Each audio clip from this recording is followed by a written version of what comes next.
नमस्कार दोस्तों, स्वागत है आपका हमारे चैनल टेल्स बाय यशु पर।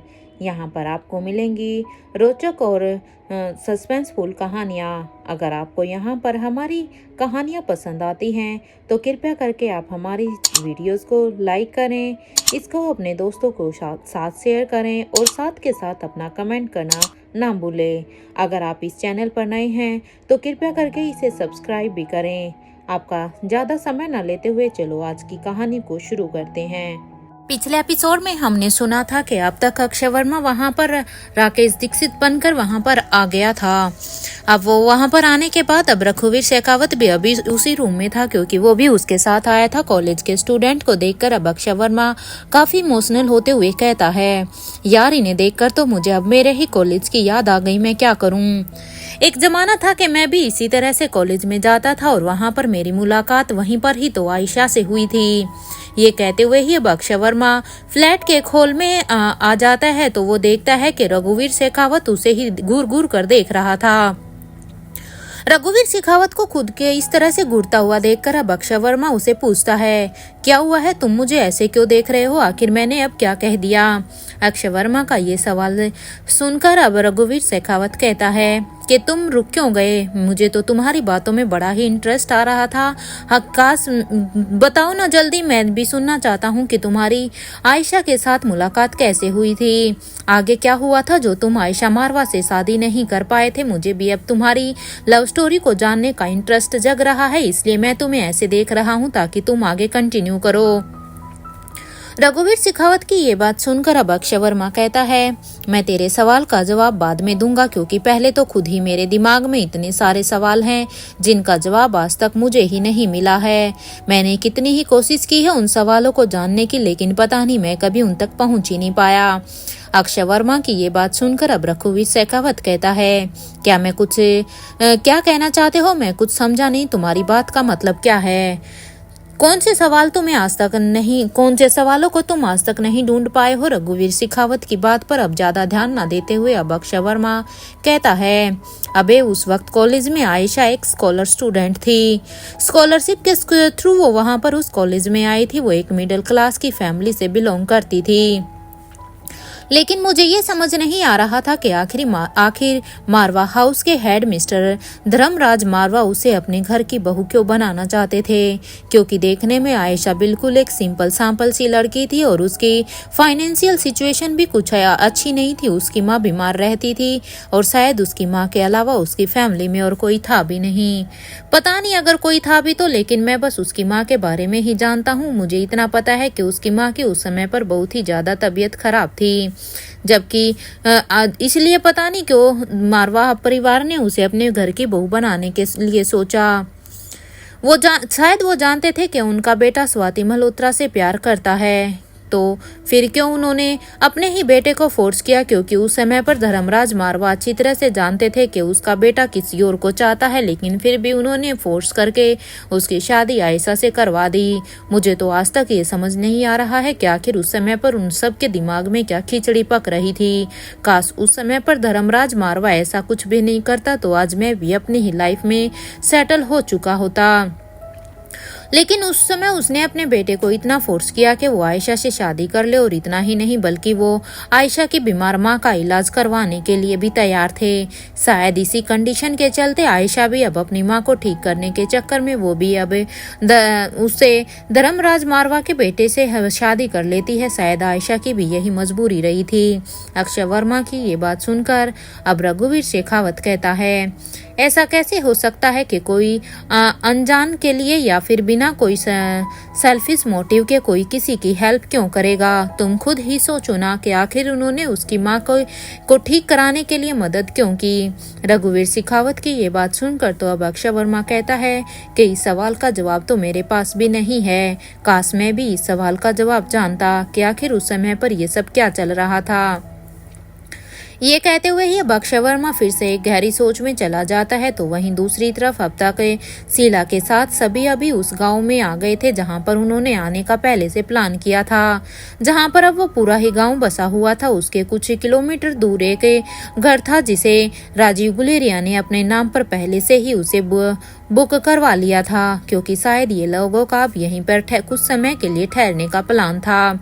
शीला अब गाड़ी को उसी घर की तरफ लेकर बढ़ जाती है और अब वो गाड़ी को वहां पर उस घर में पार्क करने के बाद अब वो सभी अब उस घर को देखने के लिए अंदर चले जाते हैं।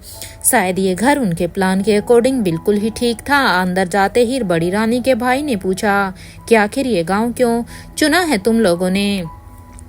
आखिर इस गांव में ऐसा क्या खास है जो तुम लोगों ने बस इसी गांव को ही चुना है? तुम कोई और शहर, कोई सिटी या किसी और गांव को भी तो चुन सकते थे, लेकिन ऐसी क्या खास बात है कि तुम लोगों ने इसी गांव को ही चुना है? तुमने राजीव गुलेरिया, मेरा मतलब है कि तुम कोई दूसरे गांव को भी तो इसके बदले में चुन सकते थे ना। बड़ी रानी के भाई की ये बात सुनकर अब राजीव गुलेरिया उसके सवाल का जवाब देते हुए कहता है कि इसी गाँव में रानी साहिबा ईगल के साथ मिलकर एक प्रोजेक्ट शुरू करने वाली है। साहिबा अब ईगल के साथ जो भी नया प्रोजेक्ट शुरू करने वाली है वो इसी गांव से रिलेटेड है, जिसके बाद ये गांव बहुत ही डेवलपमेंट में आगे होगा और हमारे लिए इससे बेस्ट कुछ हो ही नहीं सकता है। रानी माँ को क्योंकि इसी के द्वारा ही हम रानी माँ को भी रानी साहिबा को भी झुका सकते हैं और उनसे पूछ सकते हैं कि आखिर वो नया किंग कौन है, क्योंकि जब उनका ये प्रोजेक्ट उन्हें फेल होता हुआ नजर आएगा तो फिर वो गिड़गिड़ाते हुए हमें सब कुछ बताने के लिए तैयार हो जाएगी। राजीव गुलेरिया की ये बात सुनकर अब बड़ी रानी के भाई कहते हैं, यार मुझे नहीं लगता कि रानी साहिबा अपना मुंह खोलने वाली है। याद है ना जब वो 20 साल की थी तो हमने ही उसका किडनैप करवाया था और उन औरतों के साथ उसे रखा गया था जिनको हम प्रेग्नेंट करने वाले थे। लेकिन उस नए किंग ने सिर्फ आलिशा को ही नहीं बल्कि उन सभी औरतों को भी बचा लिया था। पता नहीं, मुझे तो आज तक ये पहली ही समझ में नहीं आ रही कि किंग का बूढ़ा किंग हो या फिर ये नया किंग हो, इनका इस राजमहल से आखिर ऐसा कौन सा रिश्ता है कि ये इस राजमहल को स्टार्टिंग से ही प्रोटेक्शन दे रहे हैं। वो राजमहल में लोगों को, चाहे वो बड़ी रानी हो या फिर रानी साहिबा हो, वो किसी को भी खरोच तक नहीं आने देते। पता नहीं उन्हें हर चीज का कैसे पता चल जाता है। क्या वो हमेशा ही 24 घंटे इसी महल पर ही पहरेदारी देते रहते हैं क्या? यार मुझे तो अब तक समझ ही नहीं आया कि वो किंग है कौन, क्योंकि लगभग हमने सारे ही फाइटर्स की फाइटिंग टेक्निक से देख ली है, चाहे वो सुखवीर सर की एकेडमी के बड़े भैया हो या फिर ब्रह्मपुत्र एकेडमी की दीदी हो या फिर यहाँ पर फ्रेंच ट्रेडिशनल मार्शल आर्ट के गुरु हो। हमने सभी ही कंट्री में रेसलिंग मैच इसलिए करवाया था जिससे हमें ये पता चल जाए कि आखिर ये नए किंग के मास्क के पीछे कौन है। हमारे हर एक टेक्निक को अच्छी तरह से देख चुके हैं। हमने जगह जगह पर कितने ही इस फाइटिंग के लिए कंपटीशन कराए हैं कि पता नहीं वो कौन सी टेक्निक को अच्छी तरह से जानता है, कौन सी में उसको महारत हासिल है। कभी अगर उसके साथ हमारा सामना भी होगा तो हम उसके लिए पहले से तैयार हो जाएं, लेकिन फिर भी हम आज तक उस किंग के चेहरे तक ही नहीं पहुंच पाए हैं कि आखिर वो कौन है। बड़ी रानी का भाई अब यहाँ पर अपनी बात को बड़े ही उदासी से ये सब कहता है। बड़ी रानी के भाई की ये बात को कहने के बाद अब वो राजीव को बड़े ही ध्यान से देखता है और अब उन्हें एहसास होता है कि राजीव गुलेरिया अभी किसी गहरी सोच में था। तरफ जहाँ पर बड़ी रानी का भाई अपनी बात को ही कंटिन्यूसली बक किए जा रहा था, तो वहीं उसने जब उसका ध्यान उस राजीव गुलेरिया की तरफ गया तो वो तो किसी गहरी सोच में ही था। उसे देखकर ऐसा लग रहा था जैसे उसका शरीर तो यहाँ पर मौजूद है लेकिन उसका दिमाग कहीं और ही घूम रहा है। तभी सबके कानों में फिर से एक आवाज आई कि अगर दुश्मन की तारीफ हो गई हो तो तुम लोग ये मत भूलना कि उस ब्लैक कैट ने भी कम नुकसान नहीं किया है हमारा, क्योंकि तुम लोग यहाँ पर अपनी ताकत को बढ़ाने की बजाय तुम लोग यहाँ पर बस दुश्मन की ही ताकत को की प्रशंसा किए जा रहे हो। लेकिन तुम लोग उस ब्लैक कैट को तो भूल ही गए हो, वो भी कोई कम नहीं है। अरे आज तक उसने हमारा कितना ही नुकसान किया है, उसने एक एक करके हमारे आदमियों को मारा था। मुझे तो समझ में ही नहीं आता है कि आखिर ये ब्लैक कैट है कौन, क्योंकि पता नहीं हम जितना भी जिसके बारे में जानने की सोच रहे हैं उनके चेहरों से निकाब उतर ही नहीं रहा है। एक पल के लिए तो हमें किंग का भी पता नहीं है कि वो कौन है, दूसरा ये ब्लैक कैट की भी पहेली का कोई कम नहीं है।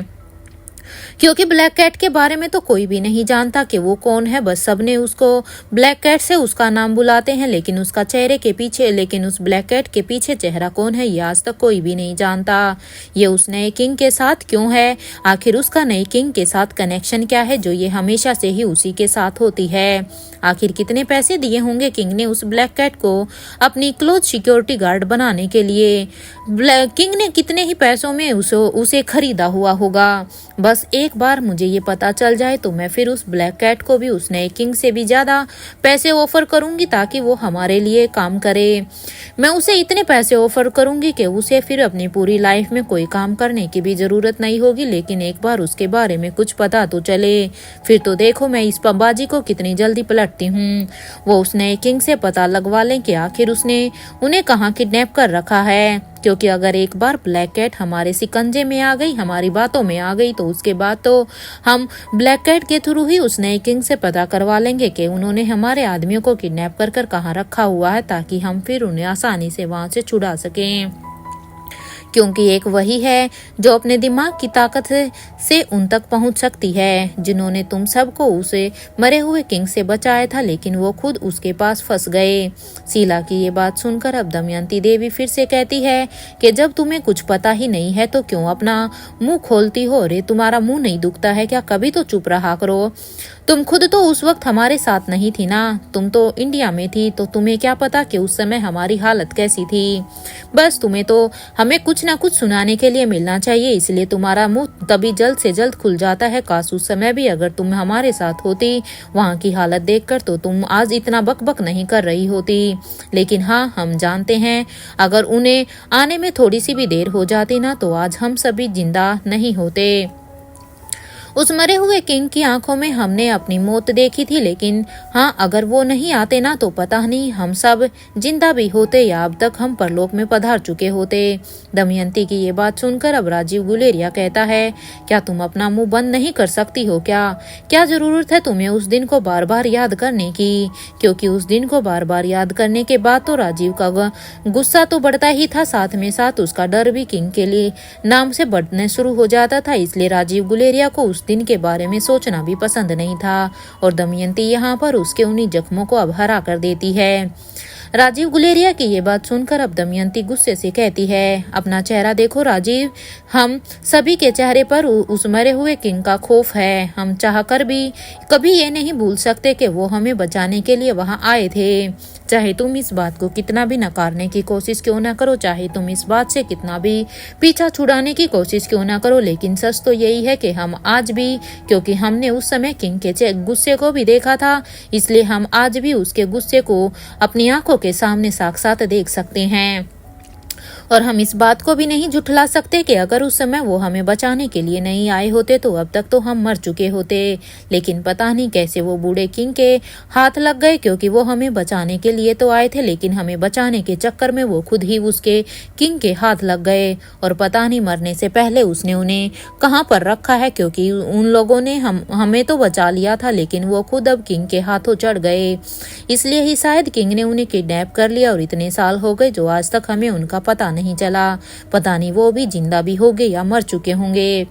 पहले 30 साल से उन्हें ढूंढने में हम नाकामयाब हो गए हैं, क्योंकि ये कोई कम साल नहीं थे। अब तक तो ये भी नहीं पता कि वो सकुशल भी हैं या नहीं। दमयंती की ये बात सुनकर अब बड़ी रानी के भाई कहते हैं कि चालाक तो बहुत है वो बुढ़ा। तुम लोग खुद ही सोचो ना कि मेरे पापा ने 15 साल तक इंपीरियल ग्रुप को संभाला था, और उनके बाद वो मेरा होने वाला था, क्योंकि मेरे पापा के बाद वो बस उसे की मेंबरशिप मुझे देना चाहते थे। लेकिन पता नहीं क्यों मेरे बाप ने किसी और को ही इंपीरियल ग्रुप को सौंप दिया। मेरे बाप ने भी उस समय मेरे साथ बड़ा ही धोखा किया। कोई नहीं जानता कि पूरी दुनिया जो समझती है कि किंग के ना जाने कितने ही बच्चे हैं जिन पर ह्यूमन एक्सपेरिमेंट किया गया था। अरे सच तो यही है कि वो किंग मेरे पापा थे। अपनी बात को आगे बढ़ाते हुए अब बड़ी रानी के भाई कहते हैं, ना जाने कितने ही भाई बहन होंगे मेरे। ये कहते हुए ही अब बड़ी रानी के भाई हंसने लगते हैं। बड़ी रानी के भाई की ये बात सुनकर अब राजीव कहता है कि ये बात तो है कि वो क्रिस्टोफर तेरा भाई था।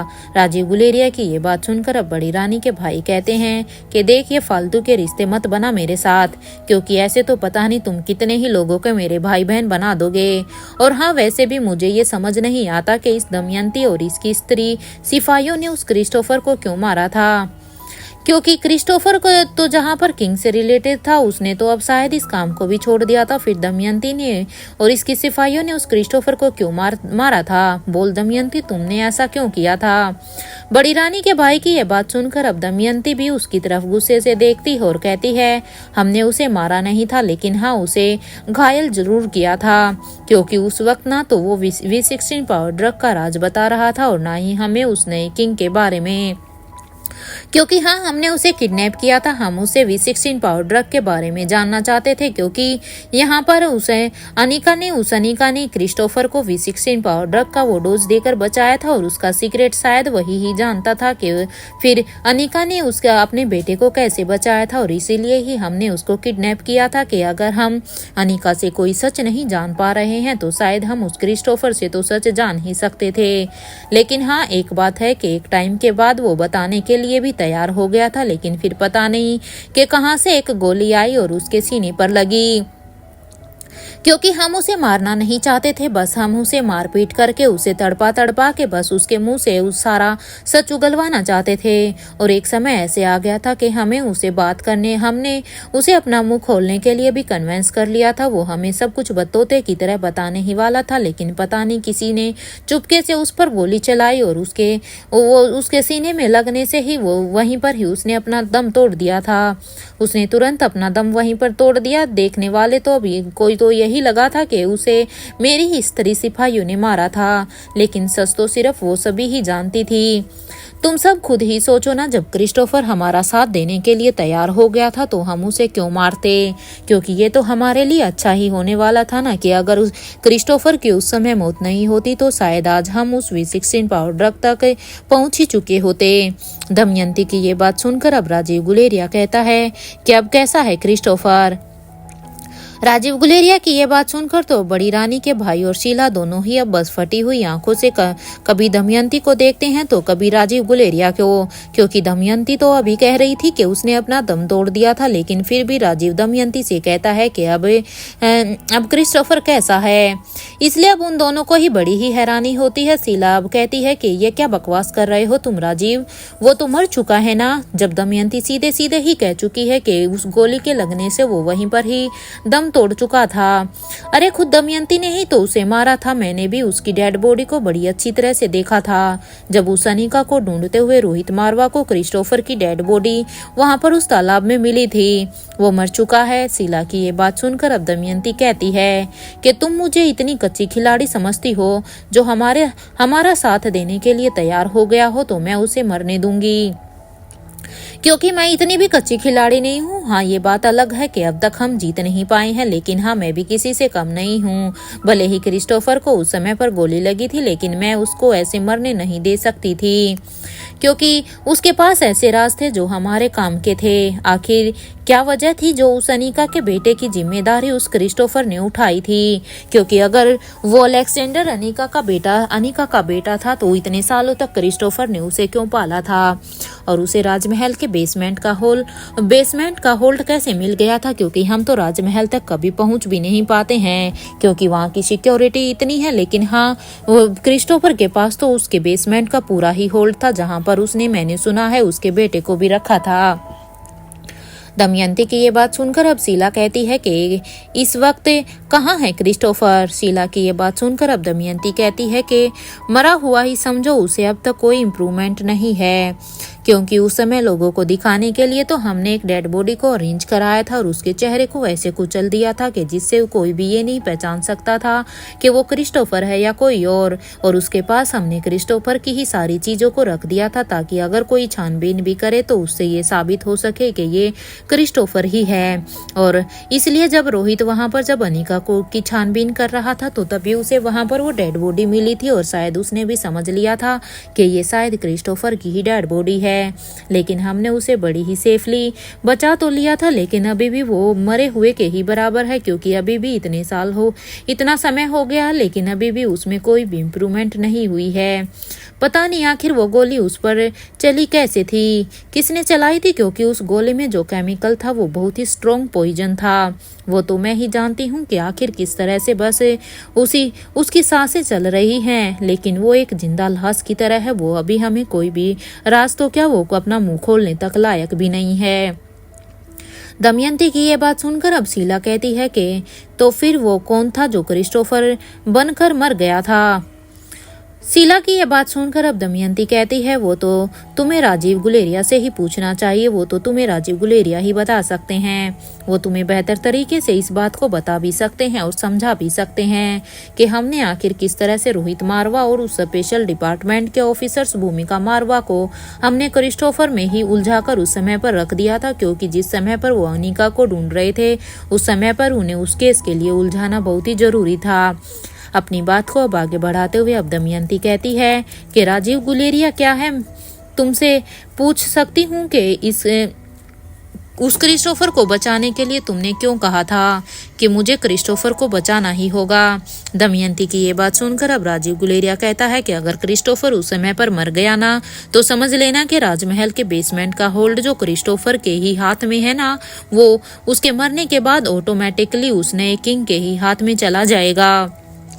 दमयंती यहाँ पर राजीव गुलेरिया से ही पूछती है, क्योंकि राजीव गुलेरिया ने ही उस समय क्रिस्टोफर को बचाने के लिए दमयंती पर दबाव डाला था। इसलिए अब दमयंती राजीव गुलेरिया से पूछती है कि तुमने उसे बचाने के लिए क्यों कहा था, और राजीव गुलेरिया भी अब उसे अपनी सारी ही बातें अच्छी तरह से समझा देता है। राजीव गुलेरिया अब दमयंती को फिर आगे कहता है कि तुम तो जानती ही हो ना कि इतने सालों से जो हमें इंपीरियल ग्रुप के फंडिंग मिलती थी वो उस नए किंग ने पिछले 6 सालों से ही बंद कर दी है। इसलिए हमारे पास उसके बाद से इंपीरियल ग्रुप से हमें कोई भी फंडिंग नहीं मिली है।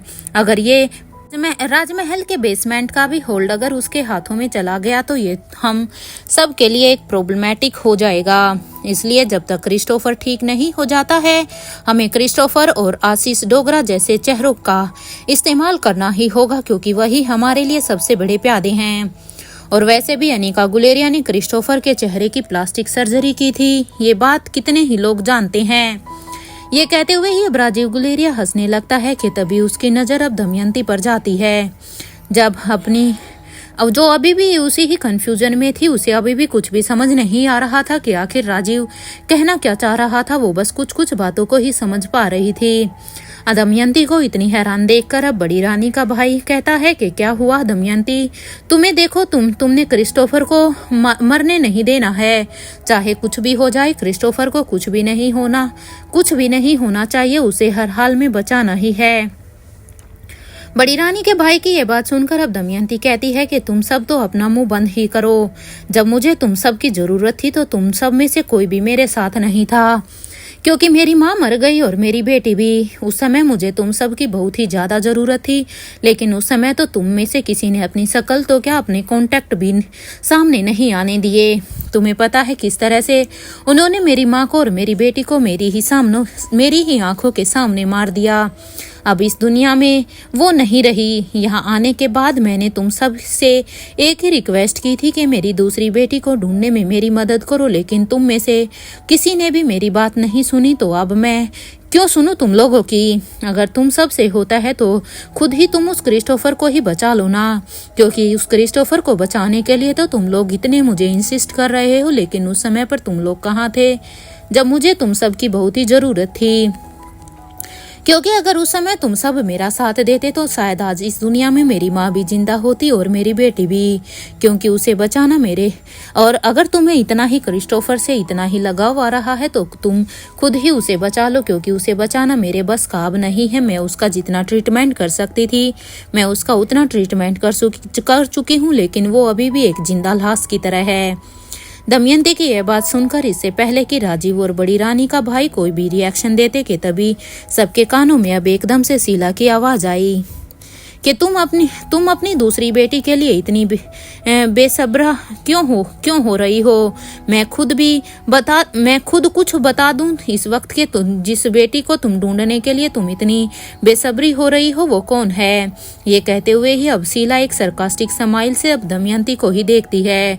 जब दमयंती की नजर अब शीला पर गई तो उसने शीला की हंसी देखकर अब ये अंदाजा लगा लिया था कि शायद शीला दमयंती की उस दूसरी बेटी के राज को जानती है, क्योंकि जिस तरह से शीला ने उसे कहा था कि तुम अपनी उस दूसरी बेटी के लिए इतनी बेसब्री हो रही हो तो चलो मैं ही बता देती हूँ कि तुम्हारी वो दूसरी बेटी कहाँ है, जिससे अब दमयंती को एक होप नजर आई थी। शीला अब अपनी बात को आगे बढ़ाते हुए कहती है, तुम भूल तो नहीं गई ना कि 12 साल पहले मैंने क्या किया था। वैसे तुमने ना रोहित मारवा से पूछना चाहिए था कि जिस बच्ची को तुम्हारी बेटी और तुम्हारी माँ ने डस्टबिन में फेंक दिया था, आखिर रोहित मारवा ने उस बच्ची के साथ क्या किया, क्या वो बच्ची जिंदा भी है या नहीं।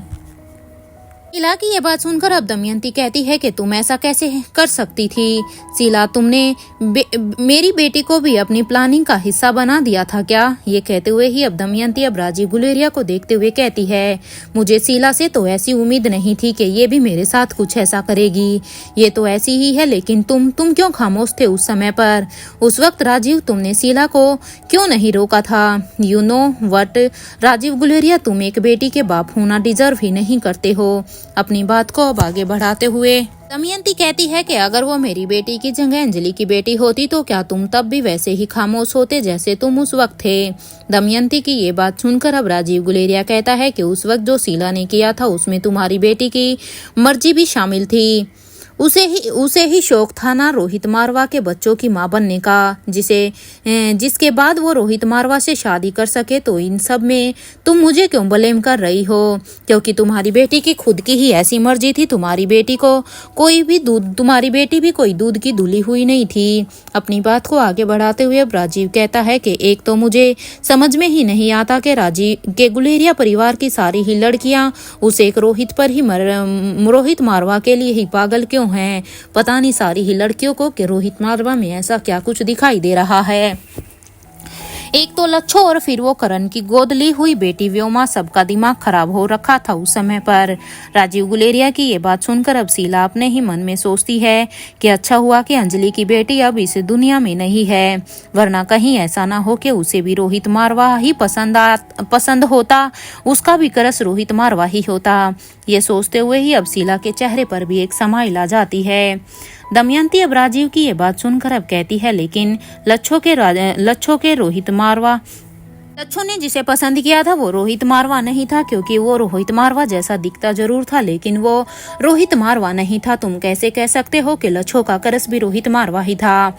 दमयंती की ये बात सुनकर अब राजीव गुलेरिया कहता है कि वो तो मुझे भी नहीं पता कि आखिर वो कौन था, लेकिन हाँ दिखने में तो वो रोहित मारवा जैसा ही था। दूर से तो वो मुझे रोहित मारवा ही लगा था, क्योंकि मैंने बस उसे दूर से देखा था। राजीव गुलेरिया की ये बात सुनकर अब बड़ी रानी के भाई कहते हैं, चलो छोड़ो ना इन सब पुरानी बातों को, वैसे भी ये सोचो कि हम रानी साहिबा को कैसे ही मजबूर कर सकते हैं कि वो हमें उस नए किंग के बारे में बता सके, क्योंकि अगर हम पुरानी बातों को अभी जितना भी उठाएंगे तो ये राज उतने ही कुछ खुलेंगे तो कुछ और भी बढ़ते ही जाएंगे। इसलिए इन सब पिछली बातों को उठाने से अभी कोई भी फायदा नहीं है। अभी हमें बस आगे के बारे में सोचना चाहिए कि हम रानी साहिबा को कैसे विवश कर सकते हैं, जो कि वो हमें खुद उस नए किंग के बारे में सब कुछ बता दे। बड़ी रानी के भाई की ये बात सुनकर अब राजीव गुलेरिया कहता है कि तुम और शीला यहीं रुको और यहाँ का काम संभालो, और रही बात के रानी साहिबा को मजबूर कैसे करना है वो तुम बस मुझ पर छोड़ दो, क्यों मैं संभाल लूंगा उसको। और हाँ, कल तक हमारे लोग यहाँ पर और भी लोग आ जाएंगे जिन्हें मैंने पहले ही यहाँ के लिए बुला दिया है, और हमारा मिशन अब यहीं से ही शुरू हो जाएगा। यहाँ शीला अब राजीव गुलेरिया और बड़ी रानी के भाई अपने ही मिशन को ही डिस्कस कर रहे थे, तो वहीं दूसरी तरफ दमयंती अभी अपनी ही सोच में थी कि क्या रोहित मारवा ने उस बच्ची को बचा लिया होगा या वो बच्ची मर गई होगी, क्योंकि यहाँ पर दमयंती उस बच्ची के बारे में सोच रही है जो कि शायद लच्छो की बच्ची थी, क्योंकि दमयंती यहाँ पर अपनी दूसरी बेटी बस उसे ही कह रही है, जो यहाँ पर लच्छो की एक बेटी थी। अब वो यही सोचती है कि अगर बचा भी लिया होगा तो वो बच्ची अभी कहाँ है, क्योंकि उस बच्ची की उम्र तो रिया जितनी ही होगी ना। क्योंकि ये बात कोई 12-13 साल पहले की है, इसलिए अब वो एक उम्मीद लगाती है कि जितने साल की है यहाँ पर अनिका की बेटी रिया है, उतने ही साल की अब तक वो बची हुई होगी। लेकिन अगर वो बच्ची जिंदा भी होगी तो वो कहाँ होगी, वो मारवा हाउस में तो नहीं है, क्योंकि रिया के साथ की कोई भी लड़की मारवा हाउस में है ही नहीं। मैंने कितनी ही बार कोशिश की है अपनी उस छोटी सी बच्ची के लिए, क्योंकि उस उम्र की बच्ची मारवा हाउस में तो बस एक रिया ही है और कोई भी नहीं वहाँ पर, और सारे लड़के ही हैं। काश मेरी बेटी ने मेरी माँ की बातें नहीं मानी होती और उस मासूम सी बच्ची को उस डस्टबिन में नहीं छोड़ती। अगर वो उस समय उसे डस्टबिन में नहीं छोड़ती तो आज जो मेरी लच्छो अभी मेरे पास नहीं है, तो मैं उसी को ही अपनी लच्छो की निशानी मान के मैं उसकी परवरिश कर सकती थी। काश मेरी बेटी ने उस समय मेरी माँ की बात ना मानकर उस समय मुझे कुछ तो बताया होता और वो उसे ऐसे डस्टबिन में ना फेंकती, तो आज मैं अपनी उस बच्ची की परवरिश अच्छी तरह से कर रही होती। लेकिन जब तक मैं मनाली के उस हॉस्पिटल में पहुंची थी तब तक तो रोहित मारवा उस बच्ची को अपने हॉस्पिटल से लेकर जा चुका था। लेकिन उसके बाद का मुझे पता ही नहीं है कि वो बच्ची अब इस दुनिया में जिंदा भी है या नहीं। लेकिन अगर वो जिंदा भी होती तो रोहित मारवा उसे अपने साथ ही रखता, क्योंकि अगर सच में मैं ये सोचूं कि अगर वो उस बच्ची को रोहित मारवा ने बचा भी लिया होता तो क्या शायद वो आज तक रोहित मारवा के पास ही होती, क्योंकि मुझे वो इतना निर्दयी तो नजर नहीं आता। क्योंकि उस वक्त तो उसे ये भी नहीं पता था कि आर्यन की माँ कौन है, क्योंकि जब उसने आर्यन को बचा लिया था वो उसको अच्छी परवरिश दे रहा था तो उसने उस बच्ची को भी दी होती। लेकिन उसके बाद भी रोहित मारवा ने उसकी परवरिश की थी। लेकिन मेरी बेटी की वो बच्ची कहाँ है, कितना पता लगाने की कोशिश की थी मैंने उस समय भी, लेकिन मैं पता ही नहीं लगा पाई। यहाँ दमयंती अभी अपने इन्हीं पुराने ख्यालों में ही थी कि किस तरह से शीला ने उसे कितना मजबूर कर दिया था इस ग्रुप में ज्वाइन करने के लिए, क्योंकि यहाँ पर यह सारी ही साजिश शीला की हुई थी। अगर शीला उस समय पर ऐसा नहीं करती तो शायद दमयंती भी कभी ऐसे बदले लेने के लिए अनिका और रोहित से भिड़ने की नहीं सोचती। तो वहीं दूसरी तरफ रोहित के पैलेस में रिया ने अभी सारे ही सर्वेंट को टेरेस को सजाने के लिए बड़े ही अच्छी तरीके से इंस्ट्रक्शन दे दिए थे कि उन्हें कैसे क्या करना है, क्योंकि आज सब टेरेस पर ही अब वहां पर सब एक दूसरे के साथ डिनर करने वाले थे, जैसे उन्होंने एक बार पहले भी किया था। क्योंकि आज रिया बड़ी ही एक्साइटेड थी अपने नानू से उसकी नानी के बारे में स्टोरी सुनने के लिए, इसलिए उसने बड़े ही अच्छी तरीके से टेरेस का डेकोरेशन करवाने में आज वो बहुत ही बिजी थी। आज रिया ने अपने नानू से उनके कॉलेज के फोटोग्राफ्स भी मांगे थे जिससे वो टेरेस को सजा सके, और करण गुलेरिया ने भी रिया को अब सारी ही फोटो दे दी थी। यहाँ पर रिया की हेल्प करने के लिए अभी यहाँ पर सभी थे।